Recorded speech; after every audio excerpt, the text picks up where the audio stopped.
and the barriers to listening. So when you guys were playing this game, 4 parts of the brain were activated, lit up. This is a PET scan of the brain, and it shows 4 different elements of the listening process. Hearing takes place in the auditory cortex. It's the top left corner. So in this game, you guys are dealing with volume issues, tone issues, the speed of the speech, which produced challenges, especially because it was much more quiet than maybe you would have spoken if it was in a normal room. Comprehension takes place in the temporal lobe. That is the top right picture, and this is the meaning of words and the comprehension of phrases. And so I did give you guys a hint that it was a sales report, but probably out of using words like our company in 2021, revenue, sales, different percents, you guys would understand, oh, this is a sales report, and we're running through different products, through a product line. And I think you guys did realize that because you almost answered the question right.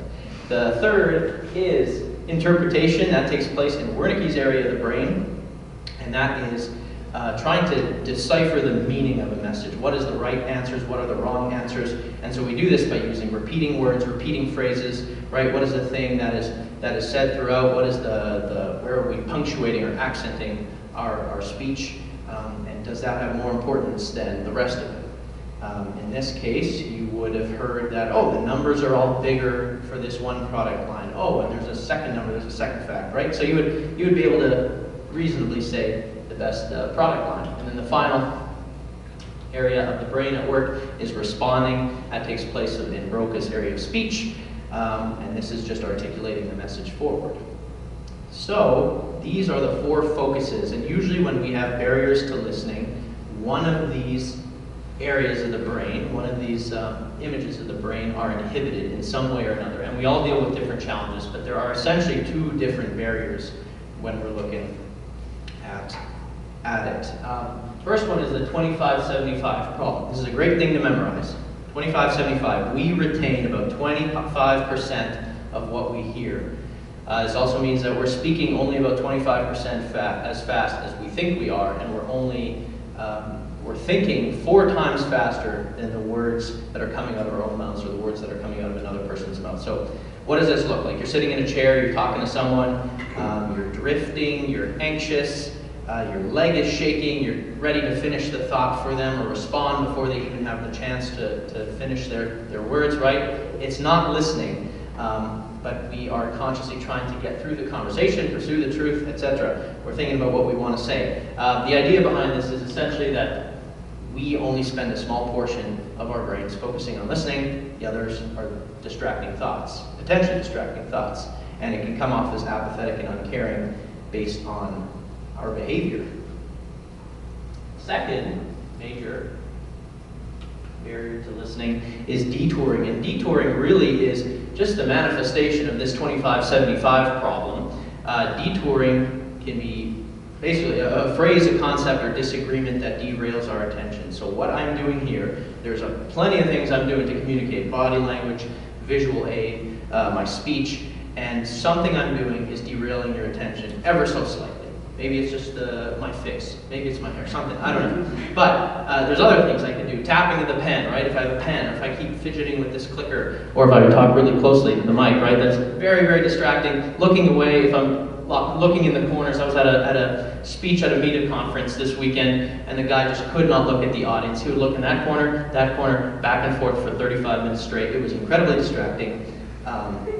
There's also detouring in personal biases. So when 2 people are having a conversation and they're communicating back and forth, maybe they're asking questions, etc., trying to get to the truth, trying to get to the meaning, all of a sudden, boom, there's some sort of detour. The detour can be something distracting. Maybe it's politics. Maybe it is just something that didn't have to do with the communication altogether, and now we're distracted. It can cause questions. We don't know what to do now. We don't know what to listen to, which then causes us to start thinking about the detour itself. And now we're thinking about that while they're probably still talking, and so we can't focus on them. And from there, it only ever gets into heated debate, right? Because politics, whatever the bias is, at the very least, you're talking about something that wasn't the original point of origin of the communication. 2 main barriers to listening. How do we face these barriers? I want to give you guys some tools, and the purpose of these tools is not so that you have to think about them so consciously as you listen, because the best listeners listen unconsciously, and to practice unconscious listening, we have to practice. We have to implement tools and different tips, and I hope to give you guys some that are effective. And so tool number one is look at the other person.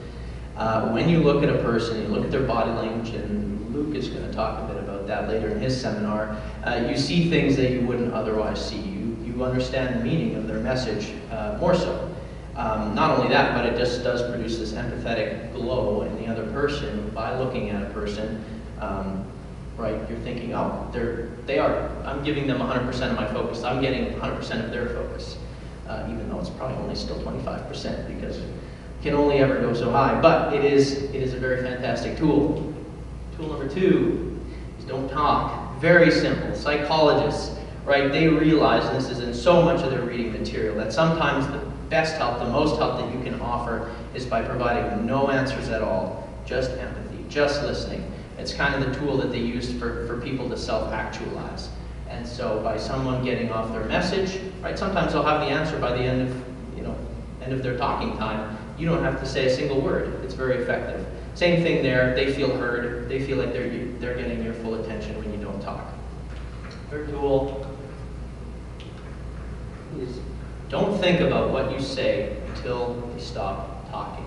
This one's probably the most broken rule, probably the most difficult one, because we are in the business of communicating, and when we listen, as we listen, we think about the things that we want to say back to them, to respond, whether we're agreeing with them or disagreeing with them. Practicing this is so essential because you will hear their full message. This is really eliminating the focus on that Broca's area of speech, that fourth area on the PET scan. You basically put all that energy, that part of the brain, into the others, which is used then to comprehend and understand. Same thing too, it helps you focus on the message. They feel understood. Tool number 4 is ask questions. Very empathetic. It helps the exchange of meaning. We talked about the definition of communication, exchanging of meaning. It's basically what could they have said better, right? I'm going to ask Aiden a question. What could he have said better to communicate it more effectively? And I want to understand better. I can listen better. And I can also reveal where I'm coming from so that he can change his communication style to fit what I need to hear or the way I process information so that I can get his idea. Very common tool from CEOs in different enterprises is when they're in confrontation mode or advice mode, they will spend 80% of the time listening and asking questions. And this sounds impossible, but you can get through a confrontation with another person by only ever asking questions. Maybe the last sentence is a statement. Maybe it's your perspective or your point of view, but you can get through the whole gamut of it by just listening and asking questions. Tool number 5, and it works really well with the don't talk, don't think of what you're going to say until they stop talking, is taking notes. And we take notes in school all the time, but maybe not so effectively in our normal daily listening situations. Especially on the detours, when we have different detours and we're trying to process them and things are distracting, note those detours, right? When you note them down, you can throw them away, you can talk about them later if you feel the need to, but you do not need to focus on that and then have your conversation derailed or detoured from what the point of it is. This is effective. Yeah, that's all I can say. Tool 6 is tell the truth. This one is maybe more related to speech, but it can be very effective in listening. People don't want to be with people that only agree with them, right? Everyone wants to listen to their enemies, and it can be very effective. This is not some statement to say you go on a truth binge where all you're going to go around now is talk to people, right? Make claims, make statements, etc. Try and disagree with them in pursuit of the truth. But you do pursue the truth in conversation. You exchange meaning. You want to understand their meaning and what they are saying. When you tell the truth, you come off as a very effective listener. And people want to share things with you so that they can continue in their life pursuing the truth of their life. So, telling the truth is the foundation of the final tool I will give you today, which is to practice and defining empathy many different ways, but I tried to fit this definition into our definition of communication and listening. So communication, which is the exchanging of meaning, listening, which is making meaning of sound. Empathy is nothing more than just sharing with people, right? We can have communication where only one person is producing or receiving meaning, and the other person gets no value out of it. Sharing meaning is important. How do we share meaning? Well, when I was a child, and I have for many years struggled with this, but there has been a huge element of social anxiety. And so I used to be the guy that was kind of hunched over, eyes to the floor, couldn't really talk to people super effectively. I came across a point where I wanted to start practicing how to get rid of social anxiety, and people had told me the only way you can do that is by actually caring for people. And I just didn't understand. It's like, first of all, I do care for people. Who are you to say that I don't care for people? But was I practicing those things? Absolutely not, right? If I truly cared for people, I would be more comfortable with them. I would be surrounded by them. I would listen to them and ask them questions. And that's not what I was doing because I was so distracted in terms of what are people thinking about me? Who am I, right? What can they judge about my character? And I heard this quote from C.S. Lewis, and it goes something like this. I don't have it written down. But it is that when you practice loving someone, or when you pretend loving someone that you really want to love, you will come to love them. And I transition that to empathy. When you practice caring or practice empathy for someone that you want to be empathetic towards, you will come to genuinely have empathy for them. And I can explain why I believe this is true. When you practice empathy, when you put in the tools, right, you throw yourself at the lunch table with people you disagree with. Maybe you lead with a weakness. You say, hey, I'm really struggling with this thing. This is my perspective. I think it's wrong, but I'd like to have a conversation. Right? You're practicing something that opens up conversation, and you are helping other people feel listened when you communicate with them in this way. So basically the other tools that we've been talking about. And then when you practice empathy, this builds trust. Right? People will confide in you and say things to you that they normally wouldn't have said. Again, because you're a good listener. And that produces value. And value is just the genuine byproduct of the result of someone trusting in you, right? I'm entrusted with information that wouldn't be given to the next person. I feel valued. I'm one of their close friends. And that is responsibility. And responsibility is essentially walking by this person in the hall and knowing you won't be able to avoid them. This topic, this conversation, whatever you guys have confided in each other, right? This is now your responsibility. You want to be empathetic towards them. You understand that maybe you are held reliable or accountable in some way to their happiness, to their joy, to the peace of their life. And that ultimately leads to genuine empathy, because with that level of responsibility, you will want to care for the person, and you naturally will. And so, practicing empathy is the most important thing. But to summarize, we use communication and listening to make meaning in our lives, right? Everything we do, again, communication. We are not very good at listening, and we are not as good at listening as we think we are. And that is a gap to be addressed, and something that can only be flushed out with complete, truthful honesty about ourselves. The positive side of that is that we can be better at listening if we practice. And the only way we can practice is by putting in the tools, putting in the tips that I've given you today to hopefully put that in your next conversation or put that into the classroom.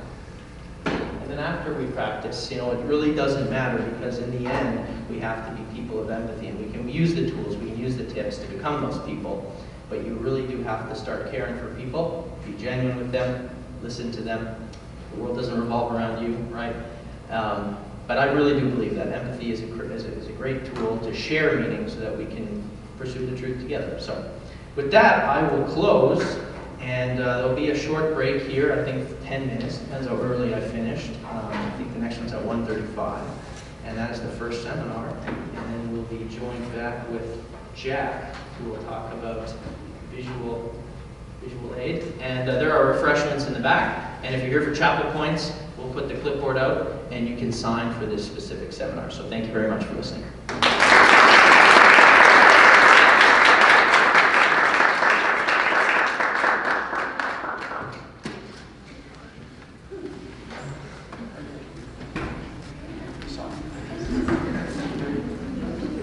Here's the formation point.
I guarantee you can take that.